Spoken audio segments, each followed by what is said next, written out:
దాన్ని ఎలా కన్వే చేసి ఉంటే బాగుండేది? మాట్లాడమంటారా సార్? మాట్లాడండి. ఒకసారి అభినయ్ దర్శన్ కూడా ఉన్నారు. ఎస్, అభినయ్ దర్శన్ గారు, కీర్తన్ గారు మాట్లాడింది విన్నారుగా? ఒకవేళ అది సంఘంలో మాట్లాడినా బయటకు వచ్చిన తర్వాత అది బయట మాట్లాడినట్టుగానే ఉంటుంది, అది సంఘంలోనే ఉండాల్సింది అని. పైగా అలాంటి మాటలు మాట్లాడడం అవి అభ్యంతరకరమైనటువంటి వ్యాఖ్యలే అని కీర్తన్ గారు అంటున్నారు. అభ్యంతరం, ఎలాంటి అభ్యంతరం లేదండి ఆయన మాట్లాడినటువంటి వ్యాఖ్యల్లో. ఎందుకు అభ్యంతరం లేదంటున్నానంటే, చర్చి బయట పూలు పెడితే ఎవరైనా సరే ఇక్కడ పెట్టద్దురా బాబు, ఈ స్త్రీలు కొనటానికి బజారు సంబంధులు కారు అని మాట్లాడారు తప్ప, అంటే అదే అంటే కొంటే బజార్ సంబంధులేనా? హైందవ స్త్రీలు వదిలేయండి, అదే చెప్తున్నాను నేను. అంటే ప్రతి దానికి ఒక లిమిట్ ఉంటది, ఒక పరిధి ఉంటది, ఒక క్రమం ఉంటది, ఒక డిగ్నిటీ డిసెన్సీ అంటారు కదా, అలా ఉంటుంది. అందుకే నేను ఎగ్జాంపుల్ చెప్తున్నా. కోర్టు బయట పూల బండి పెట్టుకుంటే కూడా ఒక జడ్జి కానీ ఒక అడ్వకేట్ కానీ చూస్తే, అరే ఇక్కడ పూలు ఎందుకు పెట్టావరా, ఎవరు కొనర్రా బాబు అంటే వాడు అంటాడు, లేదు సార్ లోపలికి ఆడవాళ్ళు వస్తూ పోతున్నారంటే ఎవరు కొనరు అంటారు. అలాంటి చోటికి పూలు పెట్టుకొని వెళ్తే ఏమంటారు, బజార్ సంబంధులే అంటారు. ఒక హాస్పిటల్ బజార్ సంబంధులు అంటే ఏంటి? కాదు బజార్ సంబంధులు అంటే ఏంటి, అర్థం ఏంటి?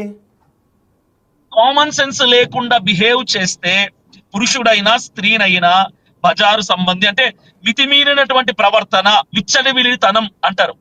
ఇప్పుడు చర్చికి పూలు పెట్టుకొని వెళ్ళకూడదు అన్నది తెలిసినప్పుడు దాన్ని ఆచరించాలి. దాన్ని ఆచరించకుండా పెట్టుకొని వెళ్తాను, పూలు అమ్మేవాడు ఉన్నాడు కొనటానికి నేనున్నానని చెప్పి పెట్టుకొని వెళ్తే దాన్నే విచ్చలవిడితనం అంటారు, బజారుతనం అని కూడా అంటారు. అది శాలెం రాజు గారి వ్యాఖ్యలో 100% రైట్. అది ఇప్పుడు మీరు ఎక్కడికో వెళ్తారు, అక్కడ ఏదో ఒక వస్తువు దొరుకుతుంది, మీకు ఇష్టమైన వస్తువు, సర్లే అని వెళ్ళేటప్పుడు వచ్చేటప్పుడు కొనుక్కుంటారు, లేకపోతే బ్యాగ్లో పెట్టుకుంటారు, ఇంటికి వెళ్ళిన తర్వాత దాన్ని యూజ్ చేసుకుందామని అనుకుంటారు, వేరే చోటైనా అని అనుకుంటారు. సో దాన్ని ఇక్కడ పెట్టుకోవద్దు అని అంటాం వేరు, బజారు సంబంధీకులు అంటాం వేరు కదా. ఇప్పుడు మీరు ఒక థియేటర్కి వెళ్తారు, థియేటర్కి వెళ్తారు, బయట వస్తువులు లోపలికి తీసుకుని రావద్దు అంటారు, మీరు వాటిని బ్యాగ్లో పెట్టుకుని ఇంటికి వెళ్ళిన తర్వాత వాటిని ఓపెన్ చేసుకుంటారు. సో ఇక్కడ కూడా వాళ్ళు కొంటారా లేదా అనేది అప్ టు దెమ్, వాళ్ళకి సంబంధించింది. కానీ కొన్న వాళ్ళు బజారు సంబంధీకులు అంటే ఏంటి, బజారు సంబంధీకులు అంటే మీనింగ్ ఏంటి, కొన్నవాళ్ళు బజారు సంబంధీకులు ఎలా అవుతారు? కొన్నవాళ్ళు బజారు సంబంధికులు కాదు, చర్చి లోపలికి వెళుతూ కూడా పూలు కొని వెళితే బజారు సంబంధులు అన్న భావనతో ఆయన మాట్లాడారు. చర్చికి వెళ్లే వాళ్ళు ఎవరు కూడా పూలు కొనరు, పూలు పెట్టుకోరు, ఇది మా సాంప్రదాయం, ఇది మా క్రమం. ఒకవేళ చర్చికి వెళ్లే వాళ్ళు పూలు పెట్టుకోవాలనుకుంటే ఇంటి దగ్గరనో లేదంటే ఫంక్షన్ కి వెళ్ళేటప్పుడు పెళ్లికి వెళ్ళేటప్పుడు పెట్టుకుంటారు. సంఘానికి వెళ్ళేటప్పుడు ఎవరు పెట్టుకోకూడదు, ఇది మా ఆచారం. సంఘం నుంచి బయటికి వెళ్ళేటప్పుడు అట్లా కాదు, పోనీ సంఘంలోకి వచ్చేటప్పుడు కాదు, సంఘం నుంచి బయటికి వెళ్ళేటప్పుడు కొనుక్కోవచ్చా? కొనుక్కోరు అసలు ఆ టైంలో ఆ మైండ్ సెట్ ఉండదండి. నేను అందుకే చెప్తున్నా, హాస్పిటల్ బయట మల్లెపూల బండి ఎవరైనా పెడతారా? చర్చి బయట కూడా మల్లెపూల బండి పెట్టరు, కోర్టు బయట మల్లెపూల బండి పెట్టరు, పోలీస్ స్టేషన్ బయట మల్లెపూల బండి పెట్టరు, చావు దగ్గర మల్లెపూల బండి పెట్టరు. ఇలాంటి నేను చెప్పిన దగ్గర పోయేటప్పుడు కొనరు పూలు, వచ్చేటప్పుడు కొనరు పూలు. ఎందుకంటే ఆ టైంలో వాళ్ళ మైండ్ సెట్ వేరే విధంగా ఉంటది కాబట్టి ఒక క్రమం, ఒక డీసెన్సీ ఉంటది, వాళ్ళకి ఒక పరిధి, ఒక సంస్కారం ఉంటది. సంస్కారాన్ని మించి ఎవరైనా ఏదైనా చేస్తే బజారు మనిషి అంటారు. రెడీ అవుతారు, కీర్తన్ గారు రెడీ అవుతారు. చెప్పండి. ఓకే కీర్తన్ గారు, అభినయ్ గారు చెప్పింది విన్నారుగా? అభినయ్ గారు చెప్పింది విన్నారు కదా, సమయం సందర్భం కాని చోట కొంటే దాన్ని బజారు సంబంధికులనే అంటారు, తప్పేం కాదని అంటున్నారు, అవునా?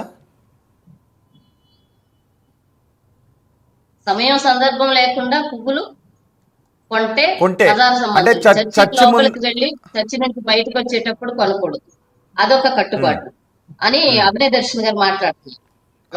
చర్చి లోపలికి వెళ్ళి బోధ వినేసిన తర్వాత వచ్చేటప్పుడు పువ్వులు కొనకూడదు, కానీ ఎక్కడైనా ఫంక్షన్ కి వెళ్ళేటప్పుడు, పెళ్లికి వెళ్ళేటప్పుడు పువ్వులు కొనొచ్చు అంటున్నారు. అసలు సాలేమయ్య గారు కామెంట్ చేసిన కామెంట్ లో అసలు వారు బజారు సంబంధులు కారు పువ్వులు కొంటాకి అని అంటున్నారు. అభినయ్ దర్శన్ గారు ఏమో ఇలా మాట్లాడుతున్నారు. అభినయ్ దర్శన్ గారు ఏమంటున్నారు, ఓన్లీ చర్చికి వచ్చినప్పుడే పువ్వులు పెట్టుకోకూడదు, కట్టడది సో ఫంక్షన్లకు గాని పెళ్లిళ్ళకి గాని వెళ్ళినప్పుడు పెట్టుకోవచ్చు, కొనుక్కోవచ్చు. ఆ విషయం లేదు. సాలేమయ్య గారు అలా మాట్లాడాల.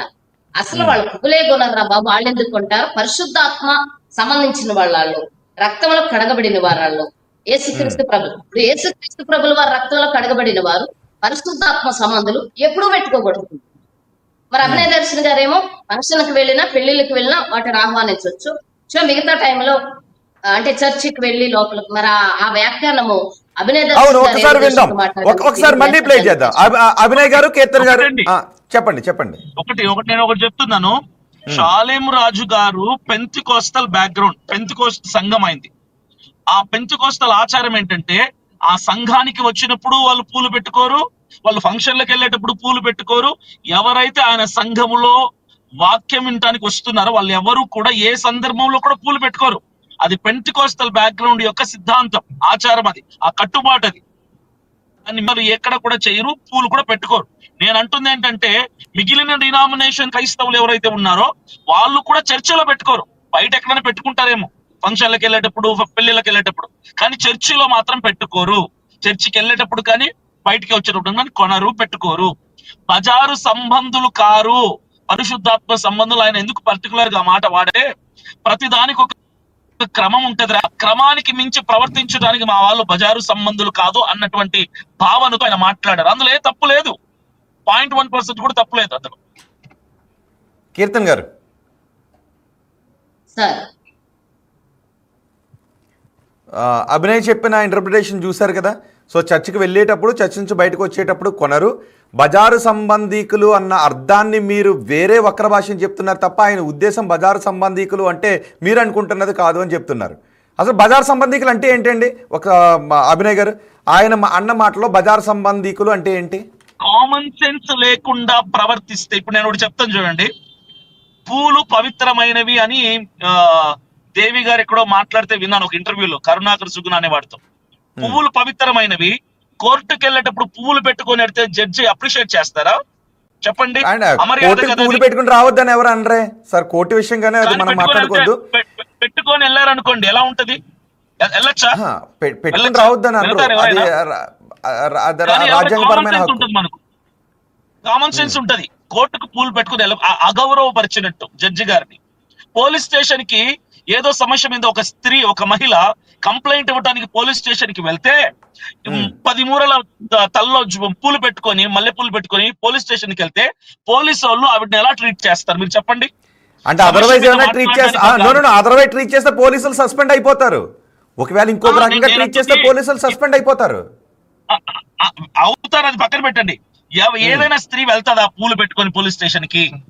వెళ్ళరు. ఇంకోటి, చావు దగ్గరికి వెళ్ళేటప్పుడు మల్లె పూలు పెట్టుకుని వెళ్తారా? వెళ్ళరు. హాస్పిటల్ కి ట్రీట్మెంట్ కి వెళ్ళేటప్పుడు మల్లె పూలు పెట్టుకుని వెళ్తారా? వెళ్ళరు. హాస్పిటల్లో డాక్టర్లు మల్లె పూలు పెట్టుకుని వెళ్తారా? వెళ్ళరు. పువ్వులు పవిత్రమైనవే కావచ్చు కానీ ఒకవేళ వెళ్తే బజార్ సంబంధికులేనా? అలా కాదు, ఒకవేళ వెళితే బజార్ సంబంధికులేనా? అదే చెప్తున్నాను. ఇప్పుడు ఒక కాలేజ్ కో, ఒక హాస్పిటల్ కో, ఒక చావు దగ్గరకు పువ్వులు పెట్టుకుని వెళ్తే చుట్టుపక్కల ఉన్న వాళ్ళు మాట్లాడే మాట ఏంటో తెలుసా? బజార్తో వచ్చినట్టు వచ్చింది చూడు, ఇలాంటి చోటుకి కూడా ఇన్ని పువ్వులు పెట్టుకొని వచ్చింది అంటే. అలా మాట్లాడిన వాళ్ళకి వాళ్ళు అలా మాట్లాడుకుంటే, వాళ్ళ మనసులో అనుకుంటే అది వాళ్ళకి సంబంధించిన విషయం. కానీ దాన్ని బయటికి